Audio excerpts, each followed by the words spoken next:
Este fanfic no es mío, el link del creador estará aquí abajo en la descripción. Capítulo 27. El paso del tiempo, el adiós de un Sannin en el país del rayo, en la aldea de Kumogakure había caído ya la noche, y la aldea militar más poderosa del mundo junto a Konoha estaba disfrutando de la paz del descanso nocturno. Todos dormían, salvo los equipos de protección nocturna y las patrullas Ambu. Aunque decir que solo aquellos pocos ninjas veladores del descanso y la seguridad de su aldea estaban despiertos era algo inexacto. En una casa en la parte alta de la aldea, en un balcón, se encontraba un hombre alto, de pelo largo y colores múltiples, su torso desnudo revelaba un físico bien trabajado, pero no era el físico de un civil jactancioso, no. Esos músculos tersos y las horrendas cicatrices que portaba revelaba que ese hombre era un shinobi. Dicho shinobi sostenía entre sus dedos una hoja de papel y miraba al horizonte con gesto imperturbable. El nombre del shinobi era Uzumaki Senju Uchiha Naruto, conocido y temido en el mundo ninja por su nombre en clave Ambu, Akuma. El shinobi de Konoha acababa de recibir el informe mensual del batallón Rancor, un informe rutinario y sin sorpresas, lo cual era bueno. Kami sabía que bastante había tenido con el secuestro de Gaara. Poco después de que hubiera llegado a Kumo para su entrenamiento, el Kazekage había sido, nuevamente raptado. Un equipo enviado por Akatsuki compuesto por Kazuma Kaguya, Sasori de la Arena Roja y Deidara el Bombardero habían atacado Suna, enfrentándose al Kazekage en un combate de magnitudes colosales. El batallón Rancor, las fuerzas especiales conjuntas de Suna y Konoha no pudo asistir a Gaara, ya que se encontraban en una misión de espionaje en Takigakure, aldea que había estado actuando sospechosamente, y de la cual se creía que estaba en negociaciones con Akatsuki para entregar a la Jinchuriki del Nanabi. Gaara, recordando la destrucción causada producto de su último enfrentamiento con un Akatsuki, llevó el combate al desierto, donde además tenía la ventaja táctica de la abundancia de arena. El Kazekage había luchado como quien era, líder de una de las mayores potencias del mundo. Había conseguido acabar con Sasori y casi consigue sacar también a Deidara, que salió de la batalla con un brazo amputado y una pierna completamente aplastada. Pero Kazuma Kaguya era uno de los pocos shinobi del mundo capaz de ser considerado un rango SS, estando en algunos libros bingo como rango SSS tras su batalla con Akuma, y no iba a dejar que la misión fracasara. El Kaguya usó una de sus técnicas más poderosas, creación del bosque de la muerte, un impresionante jutsu que combinaba su línea de sangre con Finjutsu para crear un infierno de fragmentos afilados y estacas de hueso que surgían por todos lados, arriba y abajo, de izquierda a derecha. El Kazekage fue capaz de aguantar varios minutos de acoso, e incluso consiguió romper parte de la matriz de Finjutsu, pero finalmente fue derrotado. Cuando el batallón Rancor regresó de urgencia de su misión y contactaron con Akuma ya era tarde, el Vigia había sido extraído y el Kazekage había fallecido. Pero una anciana concejal y marionetista de la aldea, temida en el mundo ninja por sus venenos y técnicas de marionetas, Chiyo, usó un Kinjutsu de su creación para transferir su propia energía vital a Gaara, retornando el Kazekage al mundo de los vivos, gracias al sacrificio de Chiyo. Cuando Akuma fue finalmente informado, se reunió con el Kazekage y hablaron largo y tendido sobre qué estrategia seguir. Al final, decidieron que debían proteger a toda costa a los tres Bigs restantes, Utakata, Jinchuriki del Rokubi, Resi, Jinchuriki del Jonbirian, Jinchuriki del Gonbi, habían sido capturados, la pérdida del Ichibi debido al chakra del Kibi que habían extraído de los gemelos Namikaze, y a Akatsuki solo le quedaba por conseguir al Nanabi, Nibigiki. Gaara y Naruto se tomaron como algo personal la protección de los Jinchuriki restantes, pero sobre todo, D.F. La Jinchuriki del Nanabi era la que menos nivel tenía como shinobi debido a que en Takigakure la habían aislado y limitado por temor al Big que portaba sellado en su interior. Además, los informes de que su propia aldea estaba pensando en entregarla no eran nada esperanzadores. Tras acordar con Gaara que mantendrían la vigencia sobre Taki, Naruto volvió a su entrenamiento en Kumo. Había perfeccionado su elemento trueno gracias a la inestimable ayuda de Taruya, pero el incremento de potencia había venido con un gran inconveniente. La presión que ejercía el uso prolongado de la Sanda no Yoro y del mejorado elemento era tan bestial que apenas podría soportar unos minutos de su uso. Su Kenjutsu había cambiado radicalmente, ahora ya no usaba el estilo Uzumaki, sino que se había basado en el mismo para crear 7 estilos diferentes, cada uno con sus características concretas. Esto estaba pensando no solo para él, que podía usar cualquiera de esas formas, sino también para que fueran enseñadas a sus Anbu según con cuál se sintieran más afines. La primera forma, el Shiicho, se basaba primariamente en el Ken Samurai, era una forma sencilla y versátil, pensada para aquellos sin experiencia previa en Kenjutsu. La segunda forma, el Makashi, estaba pensada para el enfrentamiento directo con otro usuario de Kenjutsu, estaba pensado para ser empleado sin el apoyo de jutsus más allá de aplicar chakra elemental a la hoja. La tercera forma, el Soretsu, era un estilo defensivo basado en los rápidos contragolpes, era empleado sobre todo por Anbu que cumplían la función de soporte en sus equipos. La cuarta forma, el Ataru, era un estilo agresivo y veloz, muy útil para el enfrentamiento uno a uno, pero ineficaz contra múltiples oponentes o en combates prolongados debido a la carga física que conllevaba. Este estilo había sido creado expresamente para los equipos de asesinato silencioso, que necesitaban un estilo veloz y agresivo, para así acabar rápidamente con el objetivo y escapar antes de que fuesen detectados. La quinta forma, el Gemsho, combinaba lo mejor del Soretsu y el Makashi, contaba con una poderosa defensa pero no descuidaba el ataque, en una forma muy equilibrada. Ataque Kakashi era uno de los principales defensores del estilo, ya que su propio padre, el Colmillo Blanco, había empleado algo similar, pero él había conseguido llevarlo aún más allá, añadiéndole acrobacias y movimientos impredecibles que lo hacían especialmente difícil de contrarrestar. La sexta forma, el Niman, era la más básica y poco demandante, estaba pensada para ser enseñada a los shinobi a partir del nivel Chunin, independientemente de si querían ingresar en Anbu o no. Por último, la séptima forma, el Baatpad, el estilo personal de Akuma, agresivo, fuerte y emocional, era necesario una gran cantidad de rabia y furia para emplearlo. Akuma mismo, como Jinchuriki, era más propenso a caer en el odio y la ira, su propio pasado y la influencia del Big en su interior convertían este estilo en algo peligroso, muy peligroso, por eso mismo se había jurado a sí mismo que solo lo emplearía como último recurso. Akuma se estiró para relajar sus músculos, algo tensos. Por lo menos la situación en Konoha es buena, pensó para sí mismo. En Konoha Hiruzen había implantado un sistema brutal de entrenamiento y había vuelto a la gloria de su época como Hokage, elevando el nivel de sus shinobi nuevamente. Además, Minato había vuelto a entrenar y había recuperado su antiguo nivel. Además, Minato había dictaminado que todo a quien que no cumpliese con los niveles estándar de Hiruzen no podrían ser miembros de fuerzas shinobi de Konoha. Por ello Sakura Haruno había sido expulsada del programa ninja activo, y ahora se estaba formando como médico ninja en el hospital de la hoja, pero nunca más volvería a estar en el frente de batalla. Ese duro golpe de realidad había convertido a la chica en alguien más competente, y había madurado, y aunque seguía enamorada de Sasuke Uchiha, ya no estaba tan obsesionada con él. Hinata Iga había sido también reconvertida como ninja médico, ya que debido al combate que tuvo con su primo Neji en los exámenes Chunin su cuerpo no podía aguantar la vida diaria de un ninja en activo. Aunque seguía siendo muy orgullosa, el haber sido despojada de su título de heredera al no poder participar en misiones o combatir, y al haber encontrado en el campo de la medicina y la creación de venenos una gran pasión, había perdido su arrogancia. Además, Minato había roto su acuerdo con el clan Iga, y tras enterarse de la relación incestuosa de Mito y Asuna, los había enviado a ambos al programa de rehabilitación Anbu, que se encargaba de tratar todo tipo de trastornos psicológicos y problemas derivados de haber servido en el grupo más exigente, oscuro y brutal de la hoja.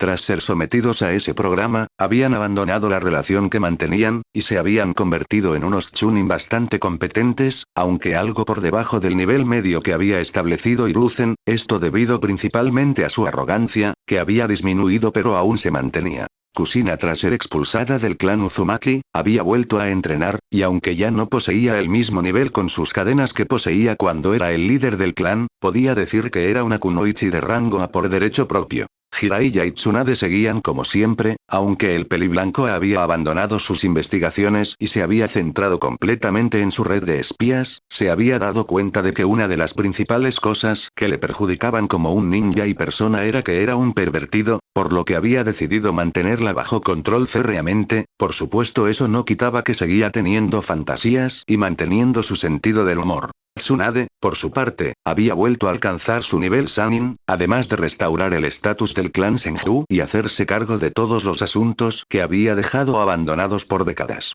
Además, y desde el cambio de Jiraiya, quedaba con su antiguo compañero de equipo cada vez que éste estaba en la aldea, pero eran solo amigos. Y es que el Sannin de los sapos le había entregado su corazón, pero ella a él no, y lo asumía, a pesar de que no recibiera nada a cambio. No se preocuparía por algo tan pequeño, la cuidaría y protegería, orando por su amor y rezando y procurando su felicidad. Tsunade misma no sabía muy bien qué pensar sobre su antiguo compañero, tras el paso de los años, se había dado cuenta de que si alguien estuvo siempre ahí para ella fue Jiraiya. Pero había perdido a todos los que había amado, uno tras otro, por eso se negaba a amar. Porque si le entregase su corazón a Jiraiya y él muriera no sería capaz de soportarlo. Además, no era digna de él, Jiraiya se merecía a alguien mejor que ella. Naruto siguió pensando en sus padrinos hasta que unos brazos cálidos le envolvieron. Yuji Tonaru, ¿qué sucede? Naruto se giró y besó cariñosamente en la frente a la mujer que se había convertido en la luz de su vida. Naruto nada gatita, simplemente estaba pensando y todo lo que ha pasado estos años. Yujito sonrió dulcemente mientras tiraba de él hacia el interior de la habitación. Yujito, ¿y qué has concluido? Naruto, que eres lo mejor que me ha pasado. Después, se tumbaron juntos en la cama, y Yujito apoyó la cabeza en su cicatrizado torso y lo abrazó. Así, juntos, se durmieron. Konohagakure no Sato, ese mismo día, media tarde, oficina del Hokage. Minato, ¿estás seguro de esto, sensei? Jiraiya, sí, Minato, si mis informes son correctos, el líder de Akatsuki se encuentra en Amegakure. Minato, pero no tiene por qué ir usted a comprobarlo, es muy peligroso. Jiraiya, agradezco tu preocupación, pero tu viejo sensei sigue siendo un hueso duro de roer, además, si muero será un final digno de la historia de Jiraiya el galante, jajajajaja. A pesar de la risa escándalos y jovial del Sannin, Minato se dio cuenta de que era la forma que tenía su sensei de despedirse. Jiraiya, bueno, Minato, ya nos veremos. Minato, sensei. Jiraiya paró un seco y se giró a verle. Minato se levantó y le agarró de la muñeca, dejando impreso un sello. Minato, este sello es mi más grande obra, con él puedo sentir tus niveles de chakra, además lleva una fórmula del Raijin, pase lo que pase, y si el líder de Akatsuki es tan poderoso, no morirá solo 8. Jiraiya miró al estudiante al que había llegado a ver como su propio hijo, la mirada azul y franca del pelirrubio demostraba una voluntad inquebrantable. Minato, no podría pedir final mejor, una última batalla para redimir mis pecados hacia la aldea y mi hijo junto a mi maestro, no, junto a ti, Tousan. Jiraiya no podía articular palabra alguna debido a la emoción, ahí estaba el shinobi al que él entrenó, aquella persona de corazón puro, voluntad inquebrantable, valor y honor. Minato había cometido muchos pecados, entre ellos, y el que más se reprochaba, el haber abandonado a su hijo Naruto, pero iba a intentar redimirse, y si no, moriría como el shinobi que alguna vez fue. Jiraiya asintió, y salió por la ventana. Minato vio la figura de su sensei perderse en el horizonte. Salto de tiempo. Jiraiya llegó por fin a su destino, el hospital de la hoja, entró y subió varias plantas hasta pararse delante de un despacho. Cuando llamó a la puerta le abrió su amor platónico, Tsunade. Tsunade, Jiraiya. ¿Qué haces aquí? El Sannin de los sapos sonrió débilmente. Jiraiya, Tsunade, ¿me acompañarías a tomar un trago? Por los viejos tiempos. Tsunade, notando que fuera lo que fuese era algo importante, asintió, y tras dejar su bata colgada en un perchero, siguió a su antiguo compañero de equipo camino a un bar cercano, donde se sentaron y pidieron la cena y una botella de sake. Tras cenar, abandonaron el local y se sentaron en un banco, admirando el atardecer. Durante la cena Jiraiya ya le había contado que iría tras el líder de Akatsuki. Tsunade Akatsuki, este sujeto es capaz de controlar a shinobis tan poderosos, quién sabe cómo de fuerte será él. ¿Y tú quieres meterte ahí directamente? Tsunade luchaba por contener las lágrimas y mostrarse seria y estoica, pero le estaba costando lo inimaginable, solo los años de férreo control sobre sus emociones y su entrenamiento shinobi, le permitió mantener una cara normal en apariencia. Jiraiya, bueno, me iré poniendo en marcha. Tsunade regresa con vida. Jiraiya, que ya se había levantado, la miró intrigado. Tsunade, si te perdiera a ti también yo. Jiraiya puso la voz más alegre y jocosa que pudo, pero se notó claramente que era forzada. Jiraiya, ¿llorarías por mí? ¡Qué honor! Pero no tanto como cuando Dan murió. ¿Verdad? Tsunade, idiota. Apenas podía contener las lágrimas. Jiraiya, bueno, entonces hagamos una apuesta, apuesta a que moriré. Tsunade se giró con los ojos llorosos y muy sorprendida. Jiraiya, con tu suerte seguro que pierdes, ¿y si regreso? Tsunade le miró esperando las palabras que ella misma no se atrevía a pronunciar, pero Jiraiya volvió a soltar una carcajada forzosa. Jiraiya, solo bromeo. Tsunade se encogió de nuevo, conteniendo las lágrimas. Jiraiya, ser rechazado hace más fuerte a un hombre, y si es incapaz de reírse de ello no podrá cumplir con sus obligaciones como hombre, al menos bromea con ello. Tsunade, así que la obligación de un hombre es ser fuerte. Jiraiya, por así decirlo, además, un hombre no debería perseguir algo como la felicidad. Tsunade forzó también un tono jovial. Tsunade, deja de intentar sonar digno, si no hubiera mujeres, no habría nadie que te rechazara. Jiraiya sonrió. Jiraiya, muy cierto. Ambos se quedaron unos instantes en silencio. Tsunade, si algo pasa, usa tus sapos y házmelo saber, iré allí enseguida. Jiraiya, no es necesario, tienes que quedarte en la aldea, ambos sabemos que si fracaso estallará una guerra, y Konoha necesitará a la última de los Sannin, además, tienes que hacerte cargo de Naruto, debes cuidarle, así que ya no es un niño, y que nunca estuvimos allí durante su infancia ni cuando sufrió, pero eres lo más cercano a una familia que tiene, si te perdiera no creo que fuese capaz de soportarlo, en cambio yo, bueno, solo soy un viejo pervertido. Otro silencio se instaló entre ellos. Jiraiya recogió su pergamino y lo situó en la parte baja de su espalda. Jiraiya, bueno, partiré ya. Tsunade, al ver eso, agarró uno de los pliegues de su túnica y lo apretó con fuerza, mientras una lágrima silenciosa se deslizaba por su mejilla. Jiraiya, nos vemos. Tsunade vio como el Sannin de los sapos echaba a andar y levantaba el puño, indicándole con el pulgar que todo iría bien, cuando su figura se perdió en el horizonte, no pudo más, y empezó a llorar como no lloraba desde que era niña. Capítulo 28. Las piezas en el tablero. En el Valle de las Nubes, situado en el territorio controlado por la poderosa aldea shinobi de Kumogakure no Sato, se libraba una feroz batalla. El crepitar del fuego y los zumbidos de los rayos inundaban el ambiente con su sonido y olor en un espectacular baile de brillos y explosiones. En el fondo del valle, se encontraban los responsables de la bella danza destructiva que se podía observar desde las alturas. Vamos. Eso no me ha hecho ni cosquillas.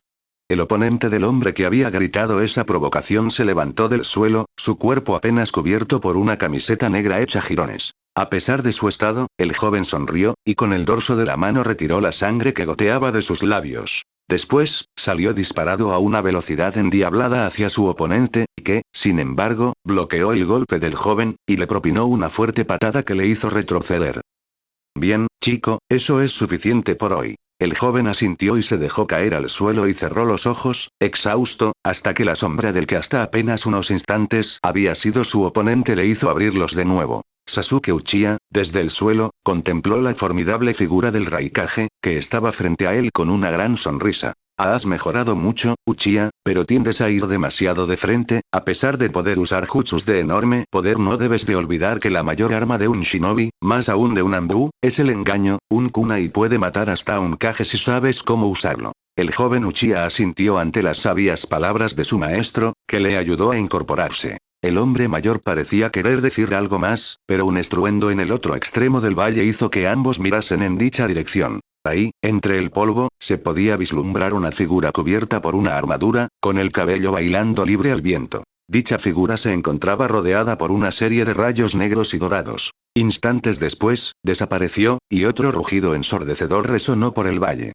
Naruto Uzumaki, el shinobi más letal de la hoja, se había topado con un muro. Un observador externo pensaría que ese hombre era el beneficiario absoluto de la genética shinobi, hijo de una Uzumaki, Jinchuriki del Kibi y descendiente de los clanes Uchiha y Senju, contaba con un poder abrumador. Sin embargo, dicho poder no era cuestión de su distinguida ascendencia o del inquilino de su interior, sino de su esfuerzo y propia habilidad. De hecho, se podría decir que su herencia genética lo limitaba, ya que nunca podría obtener el 100% del poder del Sharingan o de las cadenas Uzumaki. Además, tener un poder tan abrumador también suponía que no podía emplearlo todo a la vez, puesto que si no su cuerpo colapsaría. Y nadie sabía mejor eso que el comandante Anbu de Konoha. La presión que ejercía su armadura de elemento trueno era ya bestial, pero si lo intentaba combinar con las cadenas de diamantina, apenas podía mantenerse en pie, ni hablar encima de enfocar y controlar el chakra necesario para usar el nivel 5 del Iraisin sin desintegrarse en el proceso.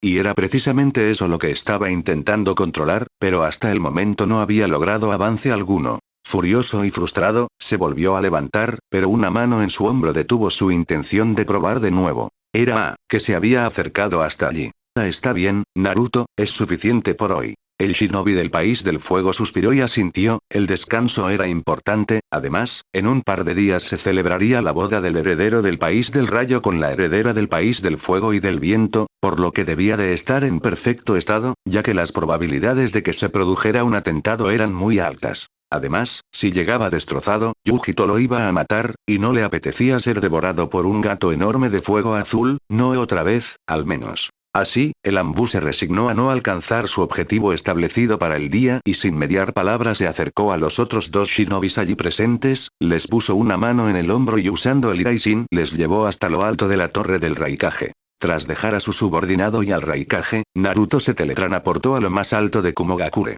Con un suspiro se sentó y admiró las visitas que tenía ante sí. Kumogakure estaba conformada por enormes edificios excavados en los laterales de un impresionante valle, la altitud de la aldea hacía que las nubes rozaran con la punta de los edificios y las montañas. Es realmente hermoso, pensó. Quizás no era una vista tan hermosa como la que se obtenía desde lo alto del monumento a los Hokage de Konoha, pero desde luego era mucho más impresionante. Al pensar en el monumental muro con los rostros de los líderes de la hoja, inmediatamente se acordó de sus amigos y camaradas. Itachi Uchiha, comandante de la división de asesinato de Ambu, un shinobi aquejado de una grave enfermedad por la que aún se encontraba en la reserva, puesto que el tratamiento aún no había concluido, su hermano, Sasuke, le había acompañado a Kumo y estaba demostrando ser un gran shinobi. Shisui Uchiha, primo lejano de los dos anteriores, temido en todo el mundo como Shunshin no Shisui, comandante de la división de infiltración de Ambu, quien se encontraba en esos instantes en Sunagakure junto al batallón Rancor con la misión de vigilar a la Jinchuriki del Nanabi.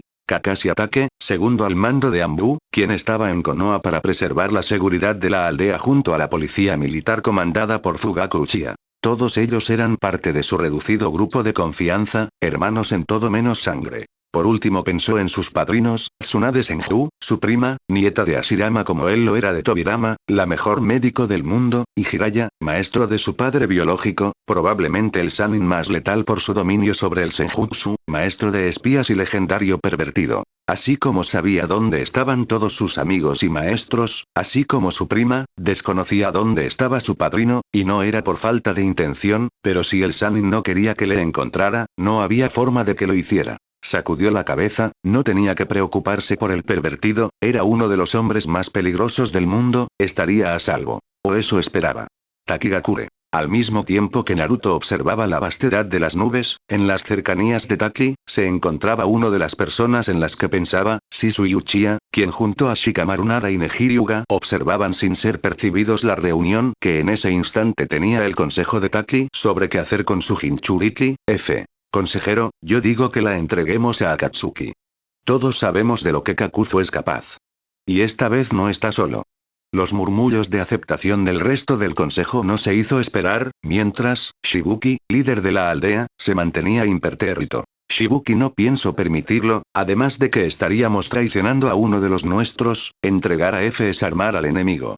La sala se quedó en silencio, sin embargo el mismo consejero que había hablado antes volvió a intervenir. Consejero, no puedes hacer nada, Shibuki, si el resto del consejo está de acuerdo, tiene poder de veto sobre tus acciones y decisiones. El joven líder de la cascada apretó los puños con rabia, sabiendo que era verdad. Consejero, está decidido, mañana contactaremos con Kakuzu y le entregaremos a F. Poco a poco, y entre murmullos, la sala quedó vacía, solo Shibuki se quedó en la misma. Shibuki, no he podido hacer nada, ahora todo está en vuestras manos. Aquellas palabras, en apariencia dirigidas al vacío, llegaron con claridad a sus destinatarios. En silencio, los Ambuse Konoha se desvanecieron en un Shunshin. Ya en una posición segura, Shisui y Shikamaru definieron el plan que emplearían para sacar a la Jinchuriki de la aldea. Por otra parte, Neji vigilaría la cabaña donde ésta vivía para evitar sorpresas desagradables. Fue durante esta guardia que Neji vio entrar al consejero partidario de entregar a F a la cabaña, en sus manos, un papel con un sello dibujado.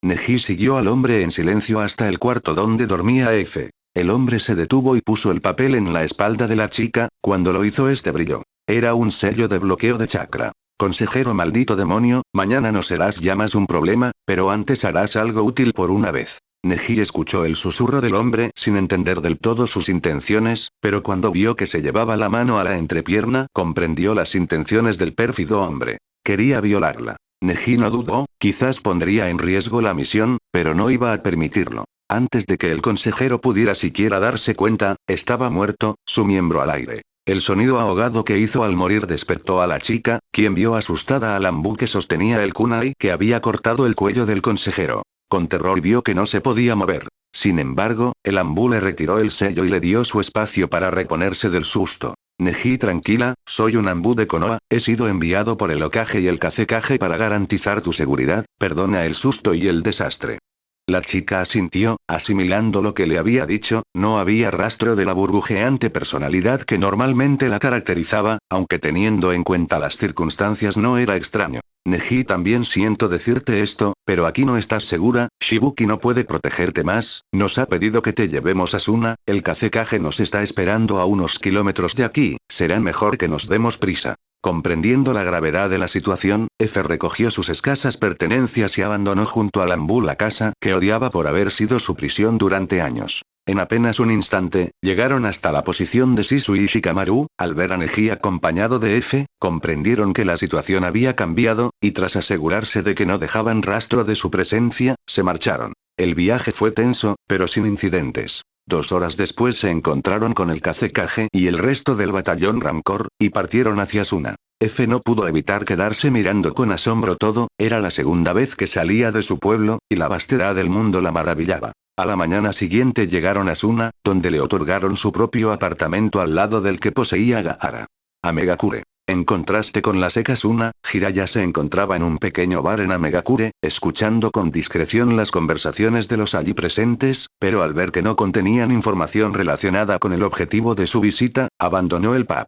Anduvo en aparente rumbo errático un rato, hasta que de repente desapareció. Jiraiya, ha pasado mucho tiempo, Conan. La mencionada Conan, quien había estado seguido al shinobi, era una mujer peliazul de gran belleza, se estremeció al notar el frío acero de un kunai contra su cuello, después notó un pinchazo en su espalda. Era Jiraiya, que al ver la túnica con nubes rojas de la que fuera su estudiante, le puso un nuevo sello que había desarrollado, le embargó una enorme tristeza al hacerlo, pero era necesario. Después la soltó. Jiraiya, ve a avisar a tu líder, dile que venga y me enfrente, y nada de juegos, te he puesto un sello especial, cuando quiera puedo matarte, y tampoco pienses en quitártelo, si un chakra externo intenta retirarlo, mueres. Conan contuvo un escalofrío, después, hizo brotar sus alas de papel y se fue del lugar para avisar a Pain. Mientras, Jiraiya se preparó para la eventual batalla, se retiró su atuendo habitual y lo reemplazó por su armadura de la Segunda Gran Guerra y devolvió el contrato de invocación al monte Myoboku.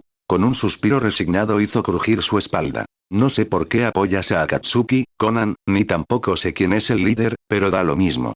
Pensó con los ojos cerrados. Nunca me ha gustado, pero sois una amenaza que no se puede obviar, por ello, abrió sus ojos, que mostraban una determinación y fiereza absoluta. Os mataré o moriré en el intento.